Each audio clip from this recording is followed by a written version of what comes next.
وہ دیوبندی مولوی جو کل تک مزارات اولیاء کو شرک کا اڈا کہتے تھے اور مزارات پر حاضر ہونے والی عوام کو کافر و مشرک تک گردانتے تھے، آج وہی کہہ رہے ہیں کہ ہمارا قائد میاں الطاف صاحب جیسا ہونا چاہیے۔ سید بشارت حسین رضوی برکاتی صاحب کی صدارت میں علماء کرام کا ایک وفد دربار لار شریف میں حاضر ہوا اور میاں صاحب سے اس بارے میں جا کے دریافت کیا تو پتہ چلا کہ وہ صرف میاں بشیر صاحب کا ایک سیاسی دورہ تھا، لیکن بابا میاں بشیر صاحب علیہ الرحمہ کے وہ مریدین، وہ معتقدین، وہ محبین کہ جنہیں بابا صاحب نے بھر بھر کر عشق رسول کا جام پلایا ہے اور جن کی رگوں میں خون کم اور محبت رسول زیادہ گردش کرتی ہے، وہ ان بدعقیدوں کی چالاکیوں سے اچھے سے واقف ہیں۔ بحمد اللہ ملا حق سے عقیدہ اہل سنت کا،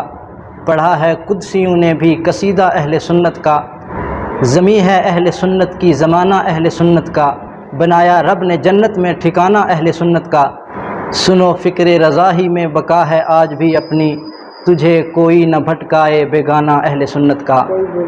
محترم ناظرین، آج میں آپ کے سامنے بڑا حساس اور ایک ڈیفیکلٹ ٹاپک لے کر کے حاضر ہوا ہوں۔ اولاً تو میں آپ سے یہی ریکویسٹ کروں گا کہ آپ اس ویڈیو کو مکمل دیکھیں اور جہاں تک پاسبل ہو اسے شیئر بھی کریں، کیونکہ اس مسئلے کو لے کر جموں کشمیر کی عوام کافی تشویش میں ہے۔ میں آج بات کسی اور دربار کی نہیں بلکہ اس دربار لار شریف کی کرنے جا رہا ہوں کہ جس کے ساتھ کئی سالوں سے ہماری عقیدتوں کے سلاسل قائم ہیں، اس دربار کی کہ جہاں ہر سال ان کے مریدین ہزاروں کی تعداد میں جمع ہوتے ہیں اور وہاں سے سنیت، حنفیت، مسلک اہل سنت والجماعت کا پیغام حق لے کر اپنے ایمان کی تازگی کے ساتھ اور میاں عبداللہ، بابا میاں نظام الدین لاروی اور میاں بشیر صاحب رحمہم اللہ کے فیوز و برکات سے اپنی جھولیوں کو بھر کر لوٹتے ہیں۔ اس خانقاہ لار کے جموں کشمیر پر اتنے احسانات ہیں کہ جن کو کوئی انصاف پسند کبھی فراموش کر ہی نہیں سکتا ہے، اور میں یہ بھی بتانا چاہتا ہوں کہ اس دربار کے اولیاء کا جمال بھی بے مثال ہے اور جلال بھی لاجواب ہے۔ جب کبھی اپنی مستی میں ہوں تو سخت پیٹ درد والے انسان کو کھٹی لسی پلا کر کے شفایاب کر دیتے ہیں، اور اگر کبھی جلال آ جائے تو مسجد کے محراب میں بنا رسی کے امام کو الٹا بھی لٹکا دیتے ہیں۔ ان اولیاء کرام کی موجودگی میں کسی بدعقیدہ کو وہاں قدم رکھنے کی بھی جرت نہیں ہوئی اور نہ ہی کبھی ہو سکتی ہے، اور یہ لوگ ہمیشہ اس موقع کی تلاش میں رہے اور اس امر کے متمنی رہے کہ کب دربار لار شریف سے ان کا بل بھی پاس ہو جائے اور وہ عوام کی نظر میں ذلت و خواری کا جو بوجھ اٹھائے ہوئے پھرتے ہیں شاید اس میں تخفیف ہو جائے، لیکن یہ محال بات ہے، کیونکہ گستاخ رسول کو کبھی عزت اور رسپیکٹ مل ہی نہیں سکتی ہے، کیونکہ میرے امام تاجدار بریلی نے اسی لیے کہا تھا کہ تیرے در سے جو یار پھرتے ہیں در بدر یوں ہی خار پھرتے ہیں۔ مگر اس سال میاں بشیر صاحب کے سالانہ عرس مقدس کی تقریب میں جب انہوں نے صاحب سجادہ میاں الطاف صاحب کی ایک ویڈیو دیکھی جس میں انہوں نے میاں بشیر صاحب رحمہ اللہ کی ڈائری کا ایک پیراگراف پڑھ کر عوام کو سنایا، جس میں ان کے ایک سیاسی دورے کا ذکر تھا، اور یہ بھی مذکور تھا کہ اس دورے میں انہوں نے دیوبند بھی وزٹ کیا اور وہاں کے علماء سے ملاقات بھی کی۔ یہ ویڈیو دیکھنے کے بعد جموں کشمیر کے بدعقیدوں نے ایک بار پھر عوام کی نظر میں اچھا بننے کی ناکام کوشش کی، اور وہ اس ویڈیو کو ثبوت کے طور پر عوام کے سامنے پیش کر رہے ہیں اور عوام کو یہ باور کرانا چاہ رہے ہیں کہ ان سنی علماء نے تو آپ کو دھوکے میں رکھا ہوا ہے۔ یہ دیکھیے میاں بشیر صاحب علیہ الرحمہ جیسی اعلیٰ پرسنالٹی اور صاحب کرامت ولی تو دیوبند بھی جاتے تھے اور وہاں کے علماء سے ملاقات بھی کرتے تھے۔ تو میں ان سے یہ کہنا چاہتا ہوں کہ ان کی یہ باتیں سن کر ایسا آدمی کہ جس کو دین و سنیت کا علم نہ ہو، جو قرآن و حدیث سے ناواقف ہو اور جو ان کی فریب کاریوں سے ناواقف ہو، وہ تو ڈگمگا سکتا ہے، لیکن بابا میاں بشیر صاحب علیہ الرحمہ کے وہ مریدین، وہ معتقدین، وہ محبین کہ جنہیں بابا صاحب نے بھر بھر کر عشق رسول کا جام پلایا ہے اور جن کی رگوں میں خون کم اور محبت رسول زیادہ گردش کرتی ہے، وہ ان بدعقیدوں کی چالاکیوں سے اچھے سے واقف ہیں۔ وہ ان کے جال میں کبھی نہیں آئیں گے بلکہ ہمیشہ مسلک اہل سنت والجماعت پر ثابت قدم رہیں گے۔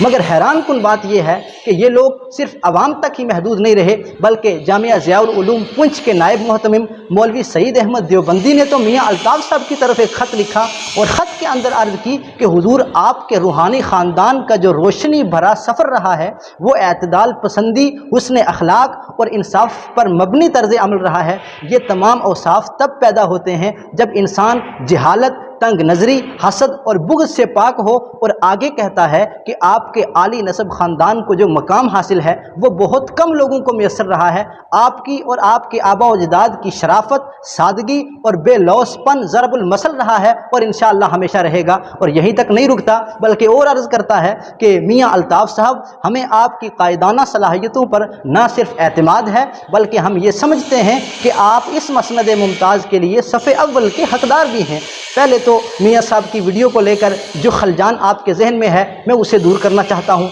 और फिर मौलवी सईद अहमद की दरख्वास्त के ऊपर इंशाअल्लाह बात करेंगे। देखिए, जब ये वीडियो वायरल हुई और आवाम के दरमियान चू चरा होने लगी और चेमी गोइयाँ शुरू हो गई तो कायद अहले सुन्नत हज़रत मौलाना सैयद बशारत हुसैन रज़वी बरकाती साहब की सदारत में उलमाए किराम का एक वफ़द दरबार लार शरीफ में हाजिर हुआ और मियाँ साहब से इस बारे में जाके दरियाफ़्त किया तो पता चला कि वो सिर्फ मियाँ बशीर साहब का एक सियासी दौरा था और ये बयान करने का मकसद सिर्फ बाबा साहब की उलमा के साथ वाबस्तगी को बताना था। इससे किसी देवबंदी या किसी वहाबी बदअकीदा की तारीफ मकसूद नहीं थी। और मज़ीद उन्होंने कहा कि लार शरीफ के अकायद वही अकायद हैं जो अकायद अहले सुन्नत वल जमात के अकायद होते हैं। अब आप मौलवी सईद अहमद देवबंदी की तारीफ पर गौर कीजिए। मौसूफ ने अपना मतलब हासिल करने के लिए मियाँ अल्ताफ़ साहब और उनके ख़ानदान की तारीफ़ के पुल बांध दिए और चपलूसी करने में कोई कसर बाकी नहीं छोड़ी। वो देवबंदी मौलवी जो कल तक मज़ारात औलिया को शिर्क का अड्डा कहते थे और मज़ारात पर हाजिर होने वाली आवाम को काफिर और मुशरिक तक गर्दानते थे,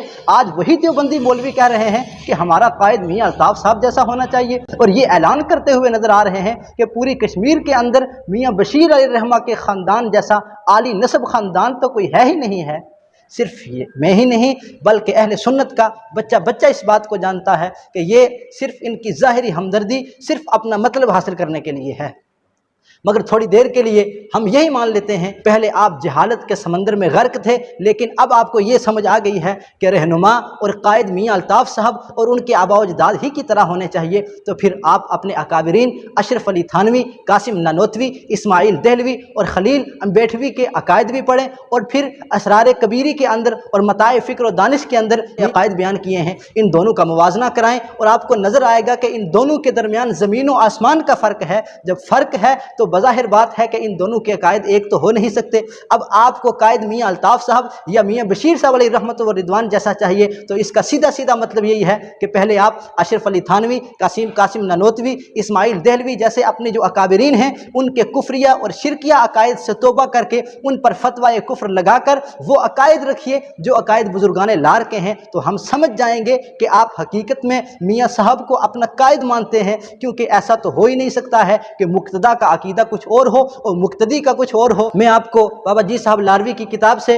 वो अकायद भी बताऊंगा कि जहां उन्होंने अपने अकायद बयान किए और तुम लोगों की मिट्टी किस तरीके से पलीद की है। और इस खत के आखिर में मौलवी सईद अहमद देवबंदी ने जो मियाँ साहब से ये अर्ज़ की कि हुजूर आप हर मकतबा फ़िक्र के रहनुमा को बुलाइए और कुरान की उस आयत पर अमल करवाइए कि जिसमें अल्लाह ताला ने फ़िरका वारियत से मना फरमाया है। तो मौलवी साहब मुझे ये बताइए कि तुम्हारे वो अकाबरीन और यहाँ तक कि तुम खुद जो अब तक ये कहते आए हो तुम लोग देवबंदी मकतबा फ़िक्र से ताल्लुक़ रखते हो, तो क्या ये देवबंदियत फ़िरका नहीं है? बज़ाहिर बात है ये तो एक फ़िरका ही है। ये मुट्ठी भर जमात सवाद आज़म तो हो नहीं सकती है। इसका मतलब सीधा साधा यही है कि आप ख़ुद कुरान की आयत की मुखालफत कर रहे हैं। चलो अगर हम यही मान लेते हैं कि आपका कोई फ़िरका नहीं है तो आज ही एक तहरीर या एक वीडियो के ज़रिए पाकिस्तान के मोहम्मद अली मिर्ज़ा की तरह आप भी ऐलान कीजिए कि इन 73 फ़िरकों में से आपका किसी फ़िरके के साथ ताल्लुक़ नहीं है।